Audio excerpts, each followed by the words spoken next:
দুই বন্ধু ডোন ব্লগে সবাইকে আমন্ত্রণ জানাই। সৌম্যজিৎ ভাইয়ের কথায় আজকে তোমাদেরকে দেখাবো হুগলি জেলার সিঙ্গুর থানার অন্তর্গত বোরাইয়ের দক্ষিণ পাড়ার বাস্তু কালীমায়ের অষ্টমতম বাৎসরিক প্রতিষ্ঠা উৎসব।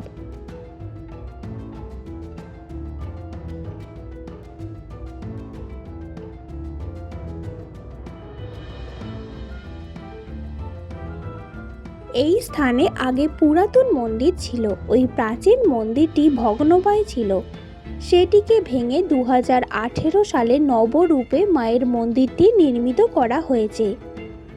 এই বছর অষ্টম বর্ষে পদার্পণ করল মায়ের বাৎসরিক উৎসব।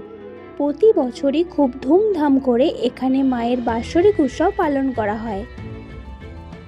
মায়ের বাৎসরিক উৎসব উপলক্ষে মন্দিরটিকে ফুল লাইট দিয়ে খুব সুন্দর করে সাজানো হয়েছিল।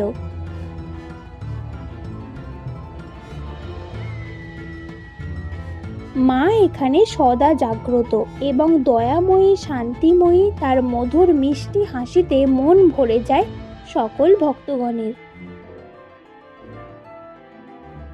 এখানে মায়ের ইচ্ছায় ব্রাহ্মণ ঠাকুরের নৃত্যের মাধ্যমে মায়ের পূজা আরতি করে থাকেন, যা অভূতপূর্ব এবং দেখার মতো।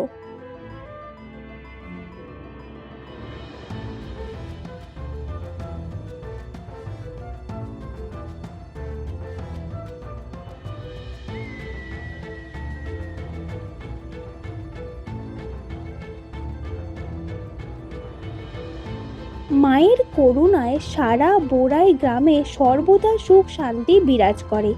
প্রতি বছর চৈত্র মাসে 3, 4 এবং 5 তারিখ মায়ের বাৎসরিক উৎসব অনুষ্ঠিত হয়।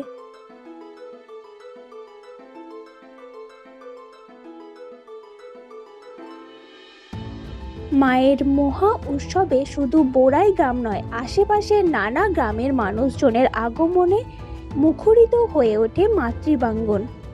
3 তারিখ মায়ের পুজো উপলক্ষে প্রচুর গ্রামবাসী জল আনতে গিয়েছিলেন।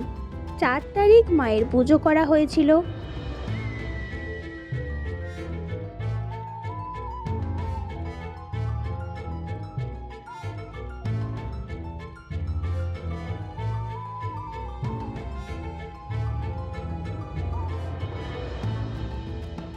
পাঁচই চৈত্র এক বিরাট প্রসাদ বিতরণের আয়োজন করা হয়েছিল।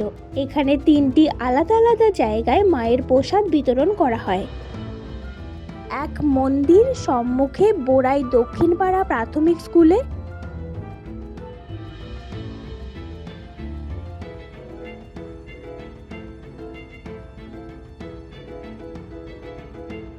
দ্বিতীয় নবারুণ সংগ্রহের মাঠে,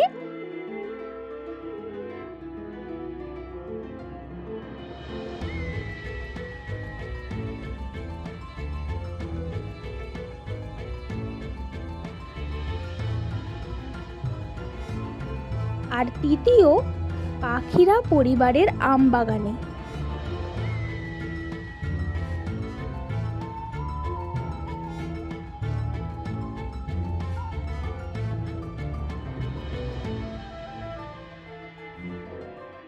মায়ের প্রসাদে ছিল ভাত, মুগের ডাল, আলু ভাজা, নবরত্ন কারি, চাটনি, পাঁপড়, পায়েস। এবং রাতের বেলা বাউল গানের আয়োজন করা হয়েছিল।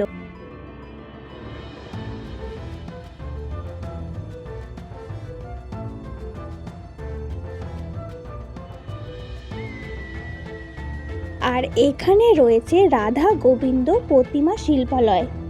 এখানে খুব যত্ন সহকারে সকল দেবদেবীর প্রতিমা নির্মাণ করা হয়। স্ক্রিনে ওনার ব্যানারটা দিয়ে দিলাম, আপনারা চাইলে ওনার সাথে কন্ট্যাক্ট করে নেবেন। ভিডিওটা কেমন হয়েছে জানিও। সবাই ভালো থেকো এবং সুস্থ থাকো। দেখা হবে পরের ভিডিওতে। টাটা।